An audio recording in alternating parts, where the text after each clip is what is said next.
Hello, everyone. Welcome to another edition of Blueprint. I am the host of Taboo Topic, Kendra, with my friend Ryan from Between the Liars. Hello, Ryan. How are you, sir? Good, although I feel underprepared here because my fancy name underneath doesn't say Between the Liars. That's my bad. That's your fault, man. Welcome It to the is. show. You're right. Well, Next welcome, time. folks, to the first ever, at least for me anyway, the first ever live stream that's going to be hosted on Taboo Topic. So, Ryan, you've convinced me to do a live stream. Congratulations. Well, thank you. I do take great pride in my work. I'm glad I was able to help you see the light. Anywho, how are you, sir? How was your day? How's been week? I'm doing good. I wound up just going to work, mowed my lawn. It was well overgrown, and made dinner. It was pretty relaxed day. Sounds like a full-grown dad day. Pretty much, yeah. I got my lawnmower to start on the first pull, and yeah, I just had to flex on anybody else who can't do that in the neighborhood. So I was very proud of myself for that. No issues with the lawn or anything like that either, or lawnmower, excuse me. No. It was good. It did not like the knee-high grass that it was trying to cut, but And whose fault is that? Well, I don't want to take Out of pocket. Out of pocket there. A little bit. I'm just messing with you. Anyways, folks, welcome to the Blueprint Edition, where we talk about solutions, essentially giving the American people a visual what it means when conservatives, anyway, talk about smaller government. People like to use buzzwords, but obviously not many people, because our government is so big, people don't really understand what that means as far as, hey, we want smaller government. We like the idea of government leaving us alone. Well, and then people ask us, well, what does that look like? And we're just kind of looking like idiots and kind of like vegetables, essentially, as far as, well, I didn't think that far ahead. So this edition, that's what we're doing. That's what we're covering. The first 2 weeks we've been focusing on Congress, and quick announcement, actually, concerning Congress is like after this week, we got one more week to deal with Congress, and then we're finally moving on to the next branch. So be sure to stay tuned and listen to the next 2 episodes to finally get a full rundown as far as what Ryan and I believe needs to happen, to the changes that need to take place in order to have our government be held accountable. So we actually went on Instagram Live. If you weren't there already before, but we actually were on Instagram Live, and we were discussing some of the key aspects about this series that we've actually enjoyed so far, and things that have stuck out with us.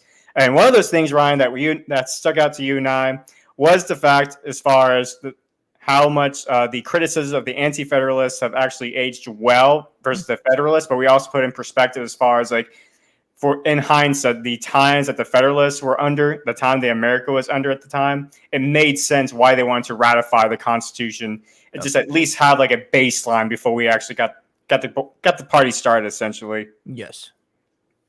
So, anyways, so let's recap what happened last week. So, Ryan, last week we talked about the congressional pay and benefits, and if you wouldn't mind letting the audience know the things that you and I compromised on and what we came up with, that kind of give them a scoop, I would appreciate that. Yeah. Oh man, you put me on the spot and I'm going off the top of my head. I am pretty positive we agreed that they would be paid, but they would be paid no more than our service members. So we were looking about like between 30 and 40,000 a year. They were not going to be allowed to trade stocks. They nor their families. So anyone who's like within that 1 degree of freedom. So I think we even said second cousins and such should probably be restricted, but definitely no spouses, no moms, dads, brothers, sisters, etc. would be able to. Now they could put their money into a blind trust, but because we were trying to emphasize the service portion of all of this, we said that they weren't obviously. Well, we had no trouble agreeing on the fact that when you shape the legislation, that legislation affects the economy, and then you put in or pull out of the stock market based off of what you know is coming down the pipe, that's corrupt. Even if Nancy Pelosi says her husband does it and that her husband has never made any deals with prior knowledge. If it looks like BS and smells like BS, I'm calling it BS. So that's that's who that is. And then we also said that because originally I had said that we should look at like median salaries in their district, but I think we settled on just the flat blanket of 30K, and we also because we also said they should, at that point, they'd be having another job as well, to make up for it. And yeah, I wanted them to be able to focus on their job in Congress, but at the same time, we're tired of the get rich. And so we were saying, if service members can survive off of it and a good chunk of the economy can survive off of 35, 40K, then, maybe they won't spend so much to put us in an inflationary spiral where their dollar doesn't go quite as far. We also said that they were not going to be allowed to raise their salaries because we were sick of that. And so I think we landed on the only way that it could be raised. You had mentioned that we would go with the Census Bureau every 10 years. It would basically be evaluated by the people. And my proposal was that would be done only through like a true amendment. So like it would have to go to the people. The people would vote in a true democratic form, not just representatively like we usually are, but like it would be more like the Constitutional Convention where it goes to the states and the people vote. So again, hopefully, or our hope at least, was that would serve as the check on them, focusing on other things, and instead focus on, are they meeting the needs of the people in their districts or in their state that they're supposed to be serving? Did I miss anything? I think those were kind of the two major things. We limited the salaries, we limited that they can't raise it, and we limited that they weren't allowed. We also came up with some other interesting uniques or nuances. Like, for example, when it came to the housing situation, while they're in Congress, we decided that the state would cover their housing costs while the federal government covered everything else. But they also lost their pension as well after they left Congress. Yep. And I have those written down somewhere, but my notebook is not in this room. And I realized that right when you put me on the spot. I was like, I am useless without my notes. If I don't I put all my events in my calendar, just fun fact for people, so that I get notifications pushed to me. And I have it set so that I'm alerted with enough time to go to that event and make it at least close to on time. And then for all my notes, I've got that's why our show is so scheduled. As far as like the outlines, because I don't function without it. So and behind the scenes, like Ryan and I have conversations. I tell Ryan every single time, like, Ryan, you're my note guy at this point. You're the one who loves taking notes. And I took the notes too. That's the worst part. I left them on my notebook that's not in my office, which, as you can see, the floor right here behind me. It's kind of under construction still. So I did what I needed to get the sound, but yeah, for some reason my camera's picking up the bottom of my floor. That's kind of trashy. It had carpet glued on top of it less than 6 weeks ago. It'd be like that sometimes. Sometimes it do. Yep. So that was what happened last week. Do you have any points that you thought of, like since we last recorded, that you thought of that we missed? No, like I jokingly said the first time, I try to get it all in one swing. There's nothing that I could really think of. I feel like at least I walked away from the conversation feeling like we really checked all of those boxes. But what about you? Well, we still haven't really gone over the lobbyist situation, and you and I did say we would rain check that, and I'm still going to say we need to rain check that. I was going to say, did you want to do that today? Because I can do it on the fly, but I'm not confident enough yet to actually go over it. And it's one of those situations where if I talk about it, I actually want to feel confident in talking about it. Oh, and know what I'm talking about. Responsible as we should be, as opposed to some of these people who shoot from the hip uninformed. No, I agree. And again, just to remind people, one of the reasons we put a rain check on that was because lobbying is one of those things that's very tricky, because if you do too much legislation around it, you've infringed on the First Amendment. That's why lobbying is still allowed by and large, is because the Supreme Court said that, like, well, in effect, people are what make up companies, therefore companies can lobby. And it's the extenuation or the extension of the free speech there. So I'd really like to dive deeply into that before we try to do legislation, because I don't want to be struck down by the Supreme Court, Well, speaking of legislation, that is pretty much the topic of today, is talking about the legislative process, which many Americans, at a surface level, it seems very simple and not a lot of stuff happens. And which, to be fair, not a lot gets accomplished in Congress, obviously. But when they do get things accomplished, we hate them. I mean, you're not totally off. We do kind of hate them for it. It depends on which side of the aisle you're on. If you're on the Democrat side and the Republican-controlled Congress, you hate when they shove down bills that they disagree with, and vice versa. But one common aspect is like how they go about it. So the first thing I wanted to go over, actually, as far as the legislative process, is the difference between the call to vote versus the voice vote. Hmm. And this is something that Marjorie Taylor Greene, so if you want to go check out the Tim Pool podcast for Marjorie Taylor Greene's interview, I should say, this is where I got the information from. But basically, she was explaining that in Congress, anyway, first thing that she explained was the majority party, they're the ones who have all the control and the power. And so basically, they have this one committee where it composes of 10 people, and there's 5 people that are Democrats and 5 people that are Republicans. And the thing is that because the Democrats hold a majority, or whoever holds a majority, all they need to do is have a unanimous vote based on along party lines, and that bill would pass. And then you would think that these bills with these committees, this is like, there's already been debate among the rest of Congress. Like, I think it's like over 500 people in Congress, at least the House of Representatives especially. However, a lot of these bills get passed just with these 10 people. That's it. And it only takes a unanimous vote along party lines for it to get passed. And so that's what they call a voice vote. And in order to get everyone's name on record, you have someone in the room basically literally has to call out and say call to vote. And then everyone in the room gets called into the chamber and actually debate it and then vote on it. Now, you would think this is like common sense and this is normal, but this is not the norm. And this is what Marjorie Taylor Greene was saying and talking about, like how it's really strange that we're putting these people up there and our tax dollars are going there, but yet they're not doing their job. So, point number 1 as far as issues that we're concerned with. Point number 2, the legislative process when it comes to the actual nature of the bill. And Ryan, you kind of alluded to just a moment ago, where there's some aspects of the bill where they portray the bill as one thing. So let's use the Inflation Reduction Act, the one you've been going over lately, right? Now, there's many things about that bill that has absolutely nothing to do with inflation or the economy, but it's basically a wish list that they shove down. And here's the other thing about these bills as well, is that they actually don't even bother reading these bills like 99% of the time. And who would? What sane person? Go ahead. Not even that.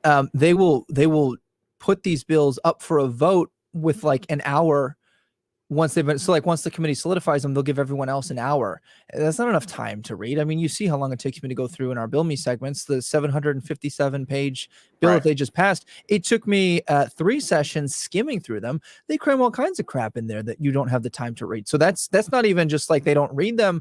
That's a good half of it. And I'd say the other half is they will strategically make it so that you don't have time to read it. One of the two. And then they'll be like, well, vote for it. Like Obamacare. They literally said, well, to figure out how this works and to figure out what's in the bill, you have to pass it. What? I was going to say, that's what Nancy Pelosi said when they were debating about Obamacare. Nancy Pelosi was saying, oh, we'll figure out what's in the bill, the rest of this bill, once we pass it. And it's one of those things as an American, you just kind of think, well, shouldn't we at least figure out what's in the bill and like actually read it word for word before we pass it?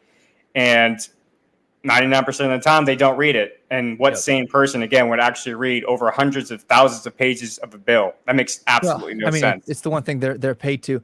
Terminator 7250 says it's the Build Back Better. Yes. So you're exactly right here. It's the Build Back Better bill that they renamed because people are angry about inflation. And then they renamed it the Inflation Reduction Act. It's literally the same stuff. There's a few things tweaked, but by and large, you're exactly correct. It's pretty much the same thing. But hey, in their defense, it's the Inflation Reduction Act, so it's gotta reduce inflation, right? And technically, right? But essentially, also, there's another thing as well that bothers me, anyways. That there's people in Congress anyway that they feel as though they can just get away with not showing up to vote whenever they feel like it, just because they don't want their name on the record. Go ahead. And the other thing that they'll do is whoever's in power. So lately, Democrats have been calling the Republicans to vote so that they can say, you know who didn't vote for this bill? They voted against it. They voted against you poor people. Marjorie Taylor Greene, you should vote her out. So like they only do roll call instead of, it's your damn job, show up and do it because we're paying you to do it.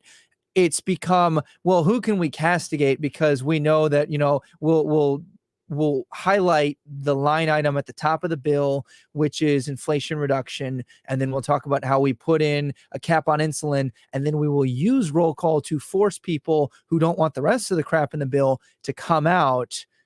and vote against it. And then we can say their name is on record voting against it.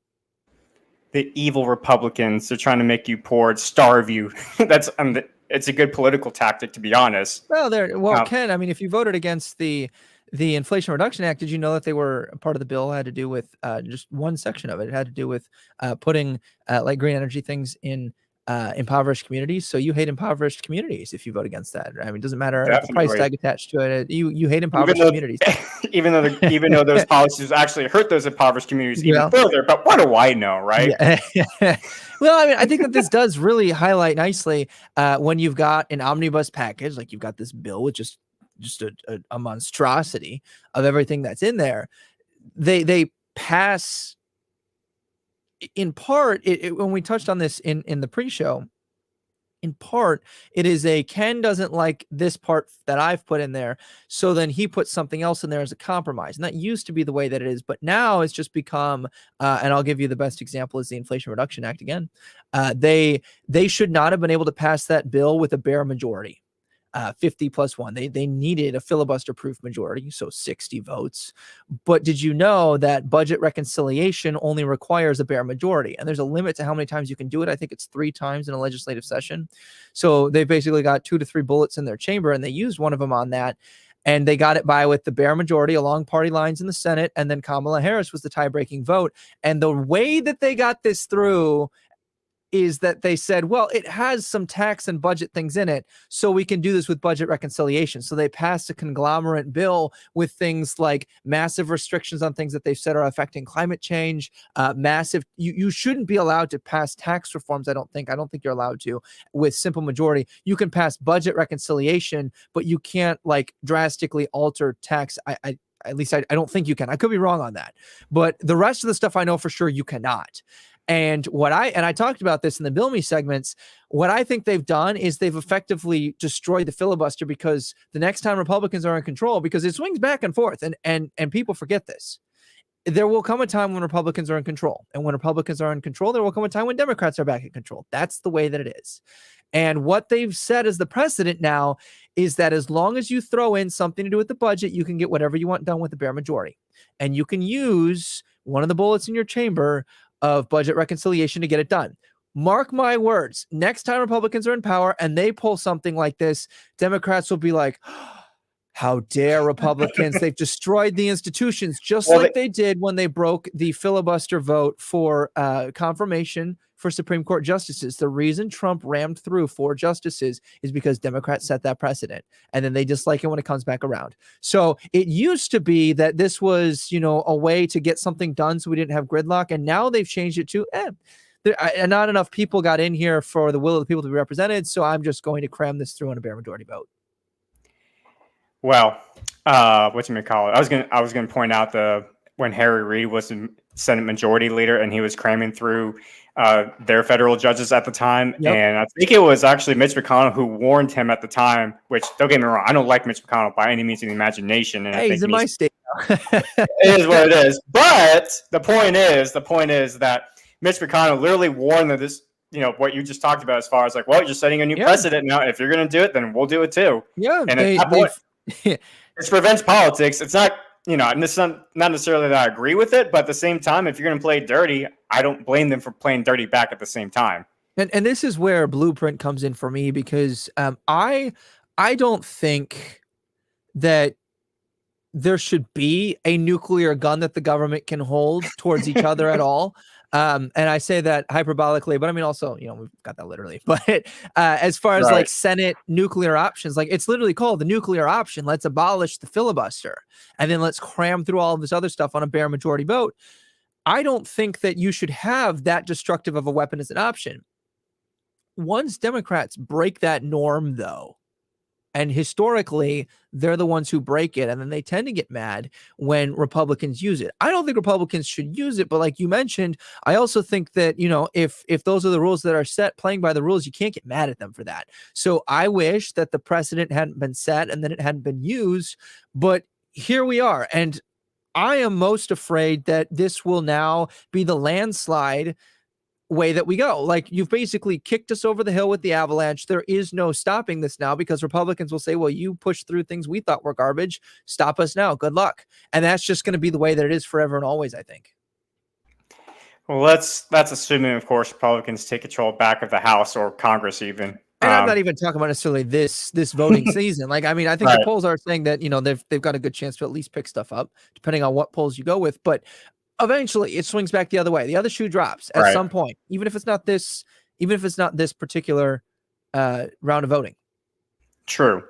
And so that kind of gets into proposals then, right? Like, we just bitched about the problems that we disagree with. But here are some ideas, folks, as far as what we think. Well, this is actually, I'll go first. And since this is what, this is all based on my Substack newsletter. So if you actually want to go check this out and actually see the transcript by itself, just type in kenjin296.substack.com and just look up Congress, smaller government, and you can literally scroll all the way down to the bottom. And you can see like my point by point practical ideas as far as what we need to do in order to fix the problems. And if you're like me and you're lazy and you're not going to type that in, I linked it below for my followers. So you can just go to the section that says more of Ken, and that'll take you to his link tree, which his Substack is right there. So if you want to do that instead, there you go. You got no excuse not to go look at it now. It is really helpful. It's a nice little outline.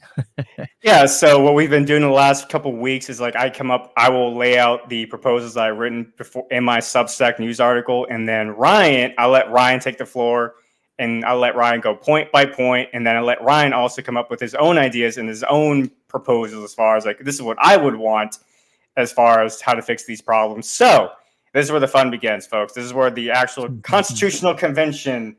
And if I had a wig, I'll put on a wig right now to showcase my age. So.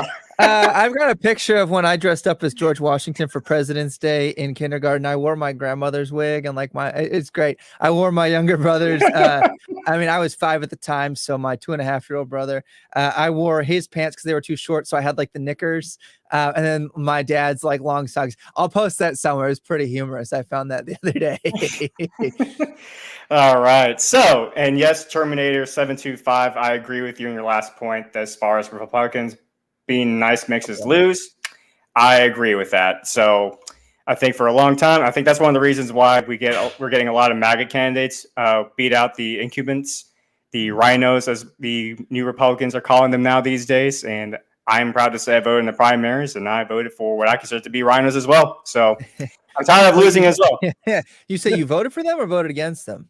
I voted for the MAGA candidates. Oh, so, okay. Yeah, I thought you said you voted for the rhinos. I was like, no, I didn't vote for the rhinos. I voted against the rhinos. Confused me. I was like, wait a minute. I guess I would say to that comment, I guess it depends on what you think of as losing, because like there does come a point where we destroy the overall quality, and that all gets dragged down. Like when everybody plays dirty, there is a point where that becomes an issue. But I mean, I still see the point that Terminator. I don't. Terminator 250. Get his name right. Get his name right. There we go. How do you know it's a him? It's a Terminator. It's a machine. That's true. It could be. Well, that's true. It's not binary. The Destroyer has the point, though. I think the Destroyer of Mankind, aka Congress. We gotta be inclusive. It's non-binary. Anyways, go ahead. This is what you get on a live show. I love it. I was going to say that, but at the same time, though, if you let the other side take advantage, then they'll continue to do so. And then that's the status quo. So you really have to pick, like, what do you think is losing, and then vote accordingly, right, against that. So you were saying, Ken, I think you were talking about your Substack and the layouts, and we were talking about what we would do to change. And then we got off on a tangent, little sidetrack. It's okay. But anyways, so thank you, Terminator, for the entertainment you just provided. Anyways, thank you for joining our show, by the way. Thank you for joining our show, by the way. Appreciate it. So anyway, so these are the actual proposals I actually have written down. So the first point I have here is no delegates shall be excused from being present for the debate of the bills unless severe illness, natural disaster, or deathly matter warrants an excuse. Voice votes shall be terminated, with every proposal being a mandatory call to vote. So in other words, you either be dying or you're dead if you're going to miss the call to vote. That's my perspective on that. Second point, during these debates, at least one congressional member in the chamber must read out loud every single word of the bill before it can be voted on, with every member present, with the exceptions mentioned. These debates and readings must also be publicly available before the call to vote. There must be a minimum of at least 1 week delay before the actual vote takes place to allow the representatives and their voters to discuss the matters that will affect the American citizens. And the reason why I've said is because we've all seen Congress at times vote these bills overnight while everyone's asleep, and that's when they shove down these bills and shove down these laws down our throats without even giving us the chance to at least know what's going on. So that's why I have that little 1 week delay there. Next point. The bills, you're going to like this one, Ryan. The bills must be relevant to the issue at hand, aka single issue bills. That is to cover the topic as far as the situation with the fact that we just shoved in so many random irrelevant topics and subjects. It's basically the majority party's wish list in there in order to get what they want. And as you mentioned, Ryan, they found new loopholes to essentially kill the filibuster. So yes. Can I do a quick interjection on that? I got a question for you. Go ahead. So going back to the idea that not always, in fact, most of the time, we're not seeing this being the reason, but we do see that not having a single issue bill can provide for compromise where we would have otherwise had gridlock. What do you think about that? Because now we might not see anything passed, or like what are you okay with that? I guess is my question. So personally, the less the federal government can do, the better. Because I believe, and I'm with you on that. That's why I was asking. So I was just trying to make sure. So yeah, if they can't find a compromise, then that's how it needs to be, I guess. Sometimes. And again, we're limiting this to the federal government, not to the state. Is that correct? Right. Yes. Okay. And I'm okay with that because, I think that I wouldn't want to. I don't know. You've got a certain amount of horse trading, I guess is what they'd call it, right? Where it's kind of like a this for that quid pro quo, where you need to be able to trade something. Although, I mean, even with single issue bills, you can make the promise, and if they weren't slime balls where I didn't trust them, then I would be more willing to believe that they would be like, hey, you vote for me on this one, I'll vote for you on that one. And maybe we'd have to see a higher level of integrity. I don't know. But yeah, I think that's I'm with you on these. I just want to be sure that you were okay with that being a potential reality. I mean, let's go. I mean, immigration, like that's a single issue, but there's there's a lot of room for compromise in that as well. I mean, you've heard compromise as far as Republicans wanting at least border security, while the Democrats want at least some sort of like legalization of the illegal aliens who came here as kids, at least. And so there's like little stuff like that that still can be used in a single issue bills, but they can't throw in there something like, we're also going to build like 4,000 solar panels across the nation as well. That has absolutely no relevance to immigration. So quick question then, just to really make sure I understand your definition of a single issue bill. Does that mean, so for example, in the bill that was just passed, they had quote unquote green energy, but it dealt with restrictions on corporations, penalties for corporations who weren't green enough, subsidies and incentives for corporations who would take on new green initiatives and like update things, restrictions on who could contract and build those things. So they basically threw in a bunch of unionizing stuff. They also had stuff for citizens and individuals with price caps on like, if you do this amount of thing, like you can get like $600 for doors, $600 for windows, etc. So they had like multi-level, and that's all under the concept of green energy. And it was also broken down based off of things like nuclear zero, and they call that like zero emission, quote unquote. And then they had sections on like hydroelectric. They had things on solar and wind, and like all of that was included under the main subheader for this bill, which was just like green energy, green subsidies. Is that going to be allowed in our world? Like, because otherwise you're going to be doing a lot of voting, and there will come up, because like if they have to call a vote for each one of those things and some things don't function without others, I'm not saying that's a bad thing. I'm saying it might be a reality. Are we okay with that? Because it might be, and I'm just to give you an example of how this might play out. If they say, okay, well, we're going to pass the green initiative portion where we give the subsidies, but then the bill doesn't pass that raises the taxes to get those. I would support that. But then realistically, you've neutered their ability to give those incentives. You see what I'm saying here? So a lot of times this bill is interwoven on purpose. And that's a large part of the reason personally why I disagree with it.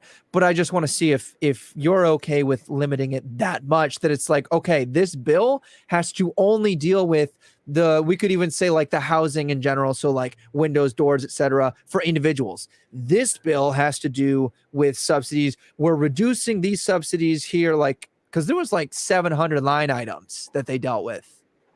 Sorry, I keep going. Let me let you answer. Go ahead.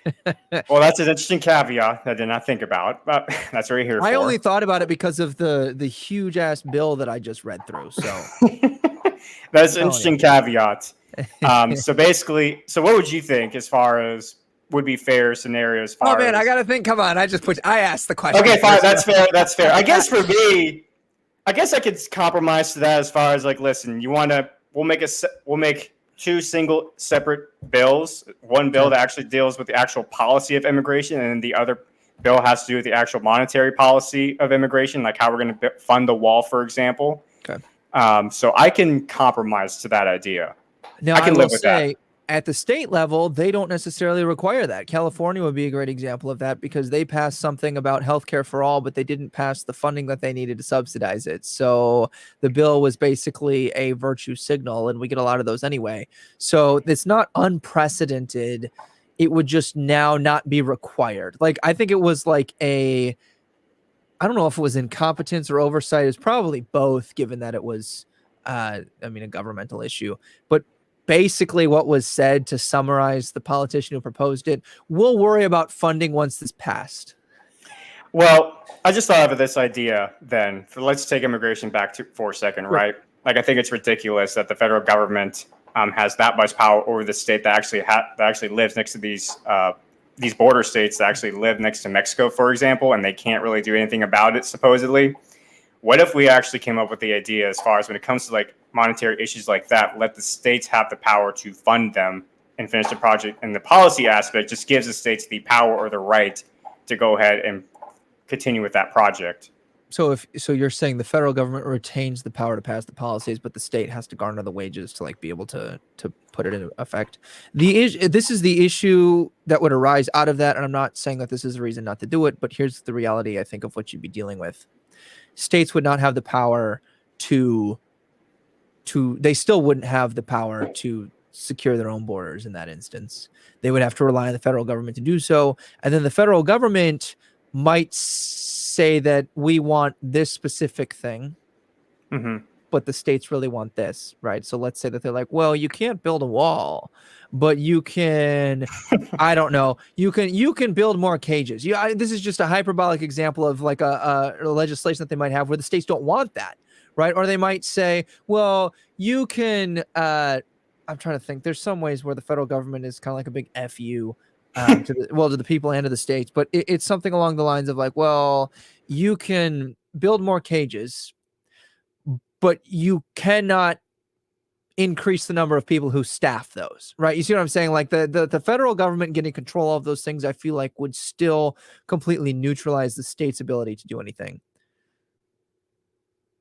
What if we actually made it mandatory then, where they have to come up with we actually made it a constitutional amendment to where they make the policy debate and then pass the policy aspect, but they have to at least pass the monetary policy anyway within 6 months tops.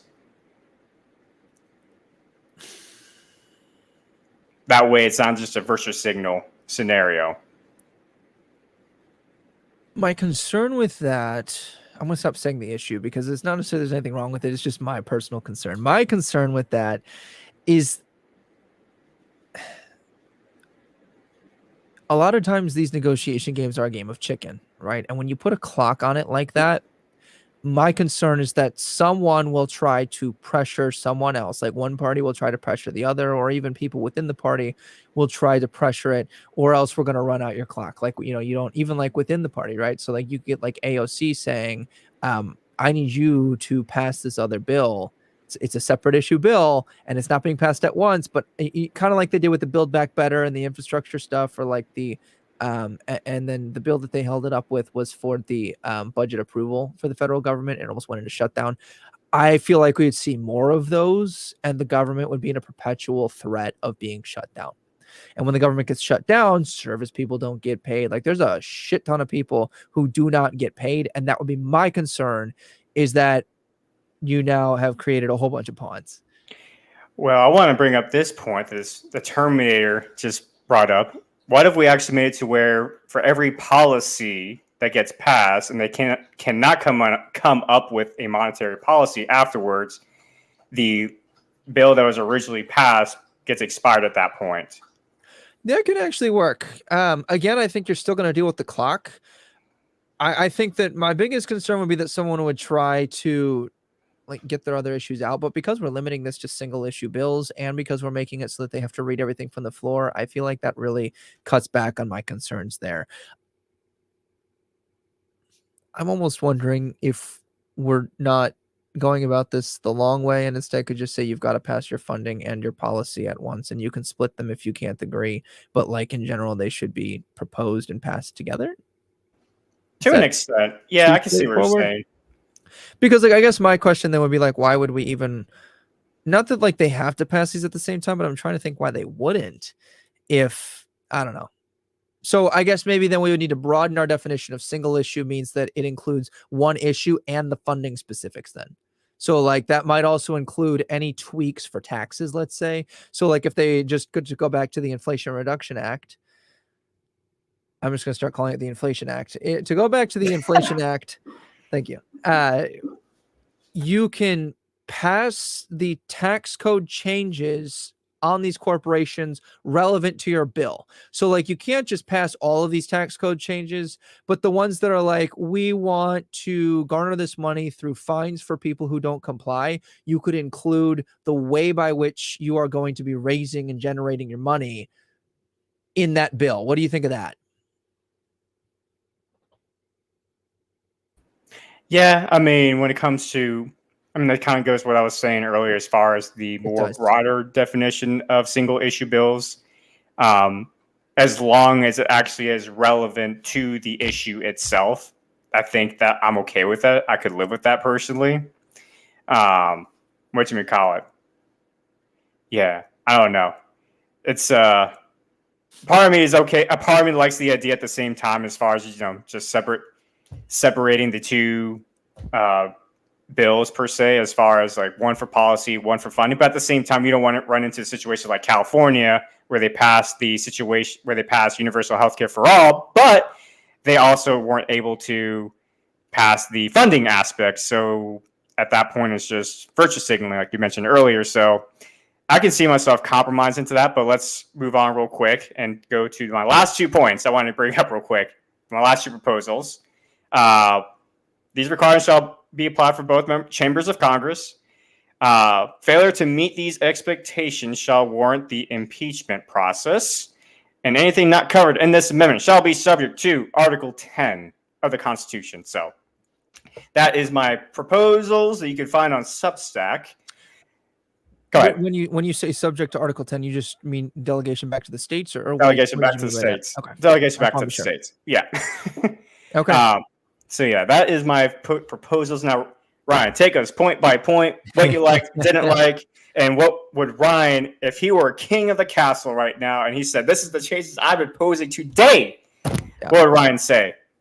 I agree with all of those for the most part. For me, it was really just nitpicking the specifics to make sure that we keep the government in check like we're intending to. It's not even the questions that I raised. It's not so much that I want to push back on your ideas as much as make sure that they're bulletproof, waterproof, whatever you want to call them. What about in addition to that? I think the one thing that I would like to add is Congress has to submit a summary to the media in layman's terms of every item of the bill. So instead of just the convenient ones like, we're trying to pass, the green energy portion, you have to include the funding for IRS agents. You have, all of that in a brief summary. I know it can be done because I do it on my Bill Me segments every single time. And I think that I don't care. You can have your aides or pages or whatever they're called. The people who are the runners for them, you can have them type it up if you want. I don't care. But the medias, all of them, like main legacy medias, and it just needs to be publicly available on their websites. But that needs to be out so that the people have access to that without having to go through. Granted, we've shortened the stuff, but just for like the casual person who's like, I don't get this jargon. You can't say, well, this is going to apply to, section 227, subsection D, subsection E is going to be amended to read, and then they have to go dig for it. Like, I think it needs to be a full summary. This is exactly what we're doing. That would be one thing that I would add if I were king. What about the filibuster situation? How would we enforce the filibuster problem that we're dealing with? Do you want to make the filibuster permanent for all situations, or do you want to allow that caveat for budget reconciliation? Because I'm tempted to say there's got to be a supermajority. There's got to have those 60 votes, even for the budget situations, because at that point you're forced to compromise. I think the main reason that that's gone to a simple majority is so that we didn't go into as many shutdowns. But at the same time, I see the value of that, but I also see your concern. So I'm trying to think here. I think I would be okay with the bare majority for budget reconciliation because it's limited to, I believe it's 3, it might be 2, but it's a small, like they can't pass unlimited legislation. But if we limit it to single item bills and budget reconciliation, let's add to this then, you cannot have anything that's not expressly budget related, not some tangent, not like they just did, has to be just budgets to avoid shutdown. That's fine. I would be okay with that so long as we keep the single item bill, has to be read from the floor. You can only do it the 3 times in a year or whatever their time frame is. And you can't throw in all that bloat and try to cram through your pet projects. Now, personally, I think shutdowns are a little bit overblown by the media because essentially our government, our system is a free market capital system. And I think one point, so I made the argument that really the shutdown really affects the federal workers and the national parks and the U.S. military, which for the most part, they always fund the military at the very least and the VA. Sure. But so really, I mean, are we really missing out a whole lot? I mean, is it really that big of a deal if we have these shutdowns?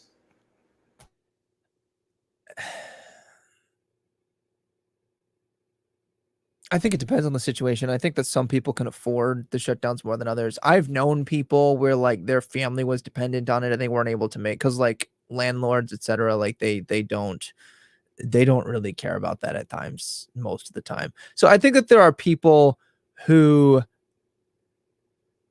it affects and places them at greater risk, especially for longer extended shutdowns. Now, we've had times where it's like shut down for like a day. We've had times where it's shut down for, I think the Obama administration was a time where it was like the longest. Maybe it was more recent than that. And the ones where like it doesn't matter as much if the grass gets cut on some of these monuments.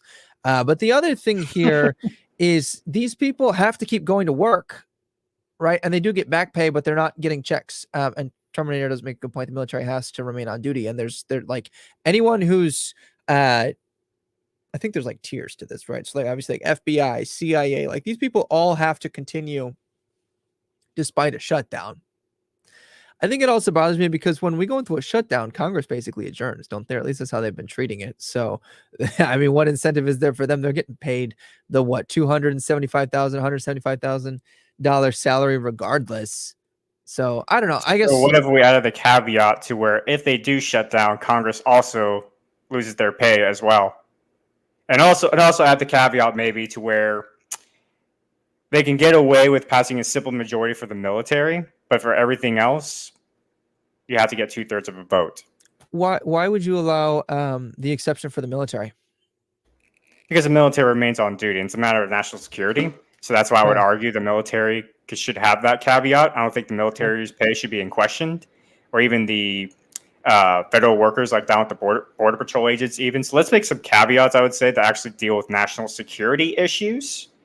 So allow that for simple majority, but for everything else, I mean, because everything else after national security, it's pretty much just more like I guess an inconvenience that the government is not funding those areas. So we can get away with just a matter of not paying for these other programs. But that's just me.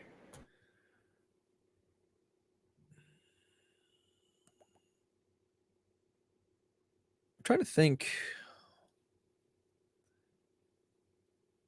I guess I haven't really looked into shutdowns as to like, I know that like when they reach an impasse and there's certain like time crunches and stuff, and the government goes into shutdown, but like I'm trying to remember exactly what contributes to those to get there in the first place. That's why I have a hard time setting these restrictions around it, because I don't remember. Other than like, time runs out, especially when it comes to budget stuff, right? So if they don't set the budget, I know that's one. I feel like there's other reasons that we can get into a shutdown too, but we were most recently threatened with the shutdown when they couldn't agree on the national budget. It's also very interesting to me that they choose the budget and then they pass the taxes to fund it, right? Like they pass the budget and they say, oh yeah, you all will be funding this amount. They don't have the money at that time. They're floating on credit, and they're counting on taxing us to get it. It's very, I'm not saying that it's illogical. Well, I'm just saying it's an interesting caveat. Yeah, I don't know. I guess I just didn't really think about it a whole lot, the actual process, until I had to dig into this a little bit more.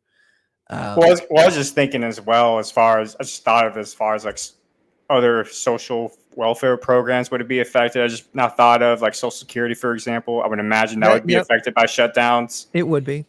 So I think having that caveat as far as Congress, if they go to a shutdown, like they lose their pay as well, like they don't get paid at all. Yeah, that would force Congress to actually. And what if we actually included like suspend their benefits as well?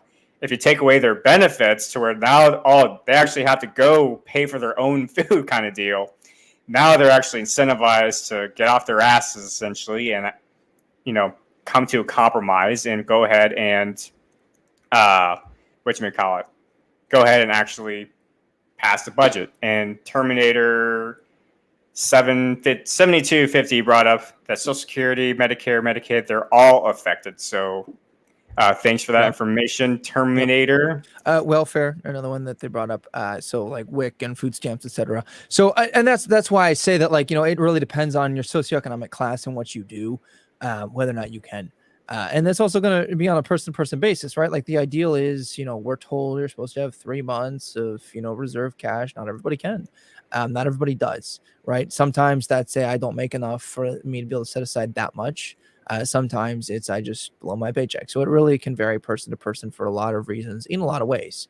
But I don't know. I think it's an interesting caveat to have to bring up. I'm trying to think if there's a way that we can restrict the number of shutdowns that take place in the first place, right? So like if the budget issues are what really drive, like not being able to agree to the point that they can't pass the budgets is the reason that they shut down.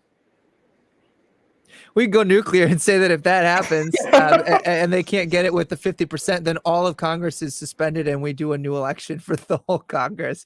I don't know. That's pretty radical there. I mean, I'm sure at least a good handful of Americans would have liked that, actually, but probably. Yeah, it's because although then I would see Congress members who are like trying to like throw the game so that because like they don't like that I don't know. It would be like an interesting tension between they want to keep their job, but also they want the majority. I don't know. It'd be really interesting if we made it to where if they shut down, then we call for a new vote of all of Congress, since they're not doing anything anyway and they're going to be shut down anyway. Might as well put new people in, and those people can't be reelected. So then that would make it so that but they also lose their benefits afterwards. No, they lose everything. They're just completely kicked out. Done. Because they failed to fulfill their duty, kind of deal. I like it, Ryan. I'm feeling it, Ryan. I'm feeling your energy. That is the most nuclear. I'm wondering if when we put this up for a vote to our followers at the end of this, if that would be a deal breaker. Well, like that's pretty. I mean, and let me explain my rationale for that real quick. So if we agreed, right? Ken, correct me if I'm wrong. We agreed that you could get this budget reconciliation done with the bare majority, 50% plus the VP tiebreaker, right? Like they've got right now. When it comes to the military, at least we agreed on that. Okay, but let's say, just for the sake of argument, we allowed it for all of it, like it currently does, and it's limited in how many times they can. If you can't agree within your party, then all you should be freaking fired. Like that like, because what it is then, and this is exactly what we saw play out, the more radical people in the left, the far left. So we have like AOC, Ilhan Omar, like I guess Ilhan Omar's not in the Senate, but neither is AOC. But like we had people who were saying we will not pass this because it has to pass the Senate, and then it has to go to the House, and then they have to reconcile their differences, and then it has to go to the president. They were saying we will not do this unless we get X, Y, and Z things. So if you're going to hold up your own party on a budget issue to the point that you can't even get 50% of you when you hold at least that bare majority through, then I think you should all be fired and done. Well, that's a fair point. I'm marking it down then, at least as an option. Real quick, get to the Terminator.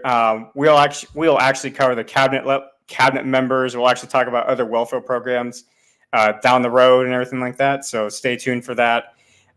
For this week, anyway, we're just focusing on just the process, legislative process. We're just thinking about the caveats for now, but we will talk about the cabinet and possibly shrinking the size of the executive branch and other government programs. So we'll get to that eventually, but we're just focusing on one single issue bill, issue. I know.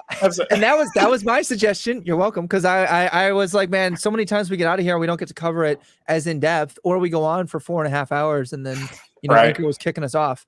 And also not everybody listens to that all the way through. Like, I don't know, my ADHD, I like to have smaller, shorter episodes and more digestible in a shorter amount of time. So yeah, there's so much to cover. I think we originally thought this was only going to be a handful of episodes, and it's still going to be a limited series because once it's done, we're done. But we haven't even made it through Congress. I even showed Ryan like all the topics I want to cover, and it's a long list we can cover as far as like what we can do to shrink the government in certain aspects that maybe not be necessarily constitutional right now, but maybe should be constitutional for that protection that the founding fathers didn't think of. One of those things. Go ahead. Oh, go ahead. I was going to take us back to your previous question, so I don't want to change the topic while you were on a thought. Well, I lost my thought, so go ahead. I'm sorry. I didn't mean to cut you off. That's all good. Go ahead. Well, so Austin is going to be very happy that you proposed read the whole bill out loud, because he's been calling for that since the beginning. I jumped on board that train. 100% agree with that. I like the space that you provided 1 week. I think that's plenty of time. Even if you've got a revolving door of topics, you should always be reading anyway. I mean, I read more than they do as an academic scholar. If you're paid to do this, you should be doing it. So agree there.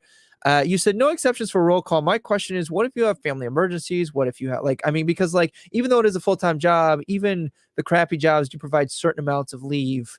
Will you provide any exceptions there? Would you be open to exceptions at all? I understand the harshness you're coming from, and I agree with it. I'm just wondering if we can provide any exceptions. I mean, that's kind of like the point as far as the first point, like deathly matters. Like, let's say it is that family member who just passed away kind of deal, or severe illness. Could be So maybe I would add the caveat to severe illness matters. Would you when you say roll call, would you allow them? Because they did a lot of zooming in and stuff like that. Would you allow I would allow for Zoom calls since it's 21st century anyway. Cool. Okay. So as long as you're not you need to be in the Senate chambers to do this, then honestly, there's very few places you're going to go where you don't get enough Wi-Fi that you could at least vote from afar, That's what I was going to say is at this point in 21st century, I mean, to an extent, there's really no excuse why you shouldn't be able to vote on an issue or have the roll to call the vote, excuse me. So, or at least even be present in the moment when the situation is happening. So yeah. We could even do it like I do for my classroom. You set a certain amount of excused absences, and then from there on out, you can't pass. So they get a certain number of excused absences, and then they're fired. And I'm just coming down harsh on them. So I don't know. You can miss two unexcused absences where you didn't vote, and then they're fired. I don't know, something like that. What do you think? Oh, that kind of gets into the impeachment process I just brought up. And I actually wanted to bring that up as far as what do you know about the impeachment process to remove Congress members anyway? I'm less familiar with that than with the president. So I know, is it similar to the president? Because I know for the president, the House is what impeaches the president, and then the Senate removes from office or not. Is there a similar check and balance there or no? I am not entirely sure. The only thing I know, I just think of Marjorie Taylor Greene, at one point, they're talking about removing her from office, from Congress, impeach her, just because of her past statements that she's made and everything like that. And it seemed like they could just get away with just a simple majority, which, I mean, they can get away with that being the majority of Democrats. So, with that said, what if Congress doesn't want to hold themselves accountable? What then? Why would they impeach themselves kind of deal? So I actually wrote this down as a potential check of balance to at least enforce the impeachment process? What if we left the impeachment to the states, right? So let's say these certain members of let's say the members of Florida, they voted to pass or they failed to fulfill their duties as Congress, right? And the people in Florida, they're pissed off and they want to recall them essentially. Like, why should that be an option for the people to vote on? Or not even necessarily the people, but maybe it should be like state legislators, like the Senate, how we used to vote senators into the Senate. Like, what if it was the impeachment process as far as letting the state legislators impeach their own congressional members back because they fail to fulfill their duties? I don't know. I'm trying to multitask here and figure out the exact system, see what there is and how we would change it. I don't know that I'm sold on the people being able to impeach, because I think that you get a lot of disgruntled people. And here's the deal. Like, we just saw the recall of Gavin Newsom, right? Like, you had enough signatures that he was actually recalled. I know you can recall governors, and I'm wondering if you can almost recall your senators in a similar fashion, at least like your state representatives. It might be that instead of an impeachment. But I feel like we want to be very careful as to what the standards are, because otherwise you'll get them spending more time running for that election so that they don't get recalled, right? Because if you get the recall, then it triggers a new election. And I'm worried that if the bar is too low, despite the fact that I do believe that people should have, a certain amount of power there, I'm worried about that distraction. That's my initial concern. What do you think about that? Well, that's why I brought up these state legislators as kind of like the indirect voice of the people for the state at that point. And so, what do you think about compromising something like letting the state legislators recall them? So, when you say state, you're talking then about like my state senators could recall the U.S. senator, and the state House of Representatives can recall their own members from D.C. back because they failed to fulfill their duties. So then my question is, what happens when, let's say, I don't know, especially more like a swing state, more purple states, they have, I'm trying to think of an exact example of this. So, and I can't think of one off the top of my head. So just here's an example that I made up. Let's say Tennessee has 2 Republican state senators that are in the U.S. And by state senator, I mean like representing the state in the U.S. Senate. So I guess 2 U.S. senators. Okay. And the state Senate flips blue. Should they have the option then to recall a senator where they drum up? Because you're seeing this a lot now, right? Like along party lines, I don't like these people. So then what would happen is your state legislators might try to, and you would probably reach an instance where this could happen. Oh, well, they didn't vote the way, they didn't represent the will of the people. They didn't vote with Tennessee's interests, so we're going to recall them now. Because now, I mean, not that I don't think that state senators should have a lot of power, because I do think more should be done at the states, but I also think the states should be more concerned with the state business and not trying to flip a Senate blue or red. Well, in that case, then, what if they got approval from the state legislators, but then the next step would be to another check of balance would be letting the state Supreme Court make the final call as far as did this person violate or fail to fulfill their duties, which at that point, I mean, the courts should be the most independent out of all the 3 branches, the judicial branch, let them decide, make the final decision whether or not that individual violated or failed to fulfill their duties to where they need to be recalled. Isn't the state Supreme Court, aren't they run off of an election, like they're voted for, correct? It varies state by state. Okay.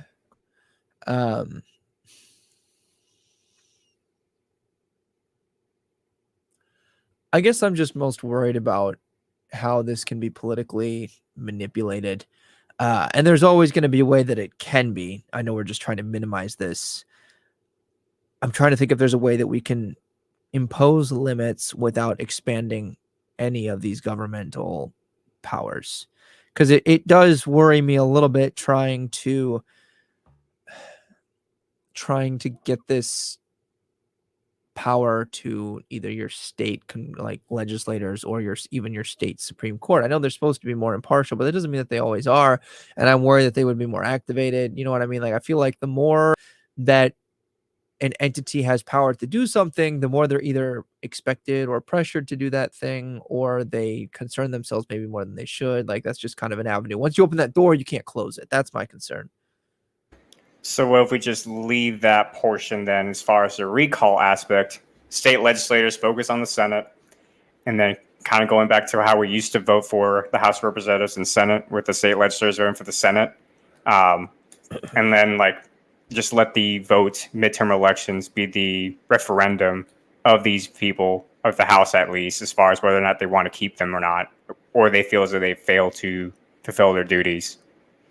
So you're making a direct tie then between state Senate holds the U.S. Senate accountable for their senators, and the state House holds this U.S. House from their state. Is that what you're saying? The people would take part in the midterm elections, and they would vote just like right now, we vote on our congressional members to represent us in the Capitol Hill, right?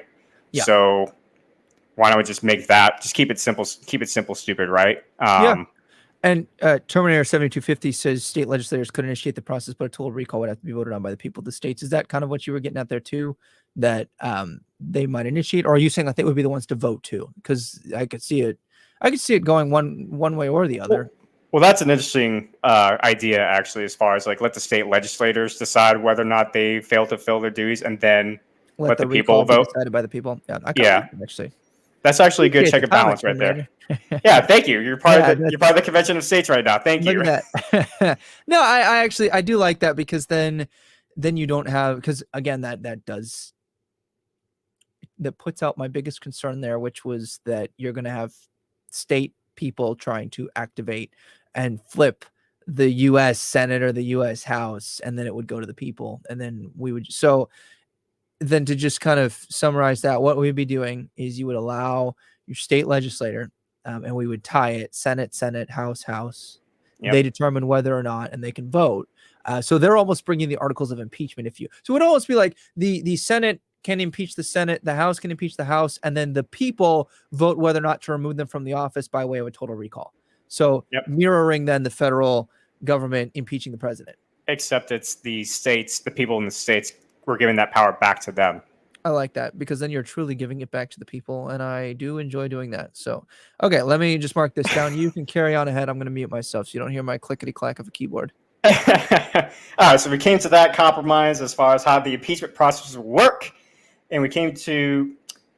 Did we come to an impasse with the filibuster, it seemed like? I forget. I don't think it was an impasse. I think it was... filibuster, you said for everything. So basically, you were restricting budget reconciliation. I was thinking that we should allow budget reconciliation to be 50+1 within certain parameters, and we could keep filibuster for everything else.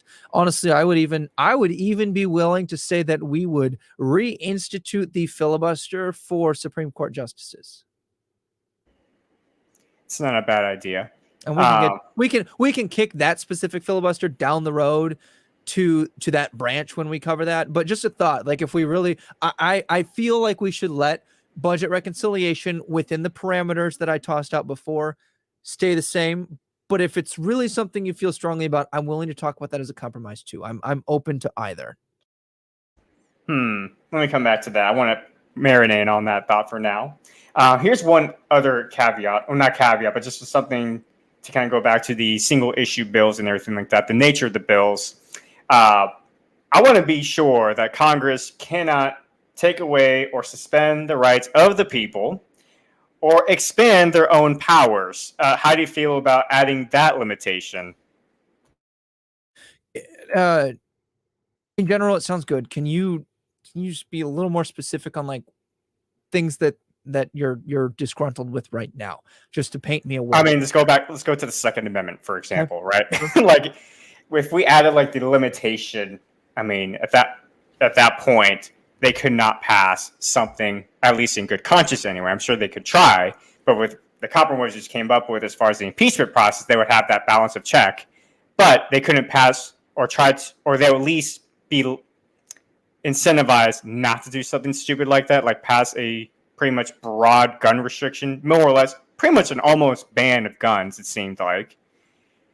And if we added that limitation, or at least we made it explicit. Like, basically, do not touch the Bill of Rights is what I'm getting at.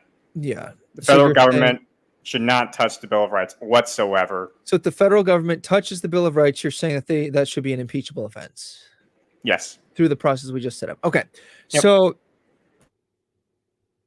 I think I'm on board. I would say in general, they're not supposed to be able to legislate those things so long as you have a good judicial branch at the federal level, i.e. the Supreme Court, that's going to be that check. And I think that we've seen that at least on the Second Amendment cases that have been coming up, right? Like they were like, nope, you can't. These state things are an infringement. So that's already there that they're not supposed to be able to. You're basically just, if I'm understanding you correctly, you're imposing a penalty. Like that is automatic grounds for the state legislator to be able to impeach the senator who voted for that bill. Okay. I'm on board with that. And I think that I'm almost wondering if we should bypass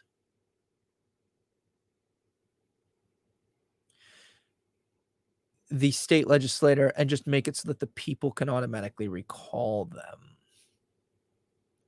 because then they don't rely on their state senators to pull the trigger on making them eligible to be recalled.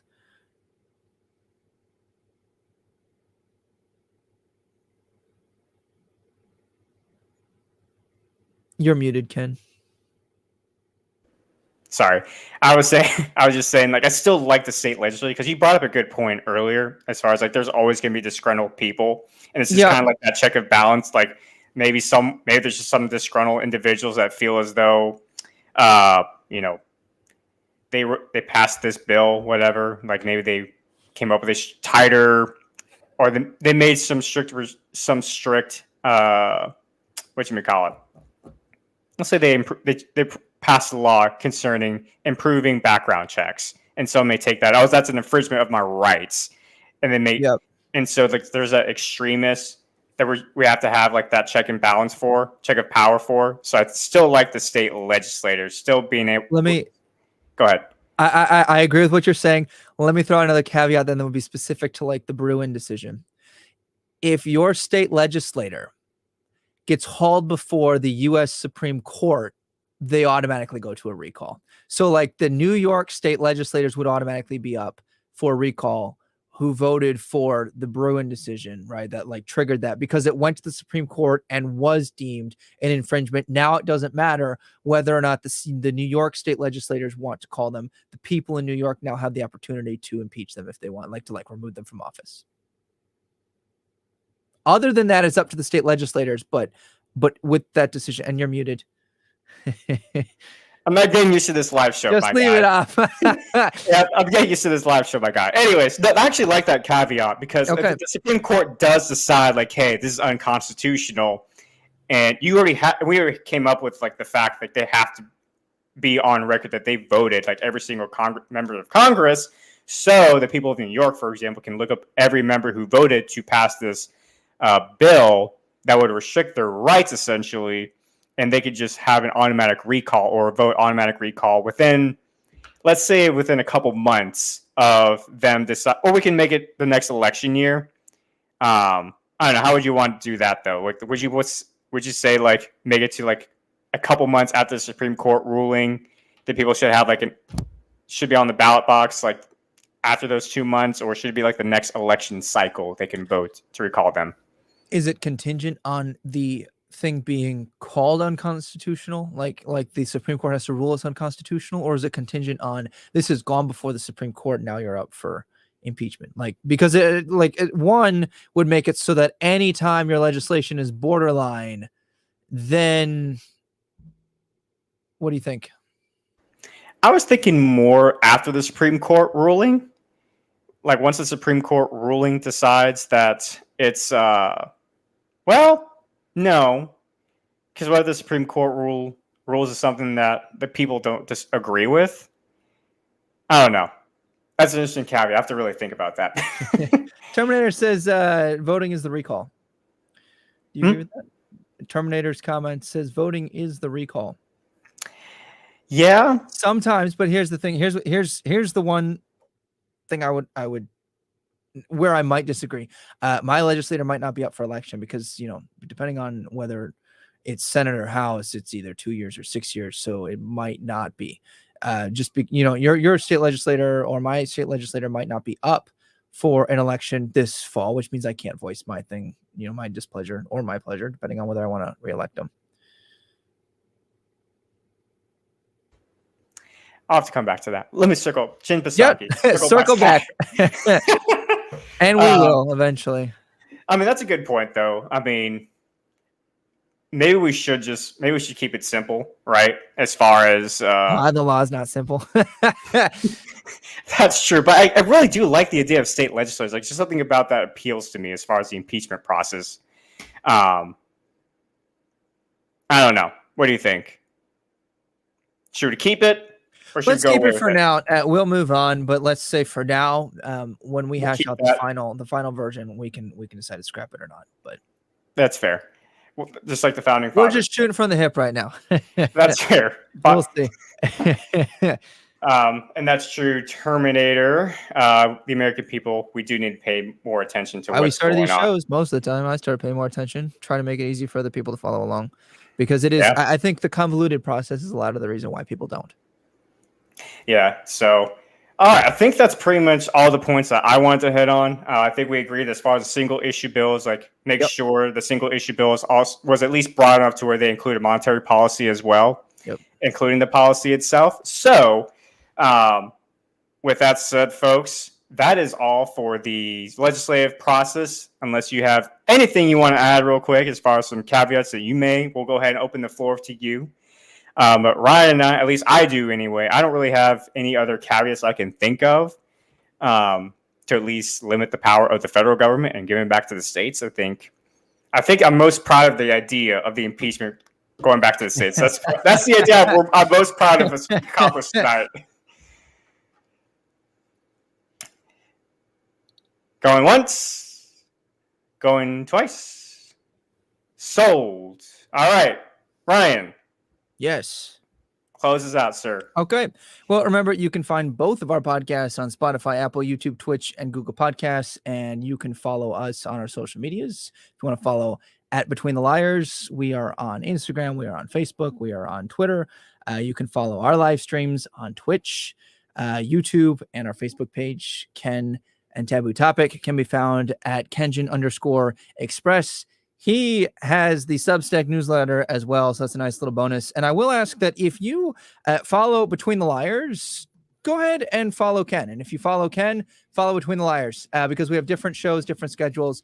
But we look forward to bringing you more. Remember, you can help us envision a smaller, better, more accountable government, and that starts with a blueprint. Goodbye for now. Don't forget to like and subscribe. Yes.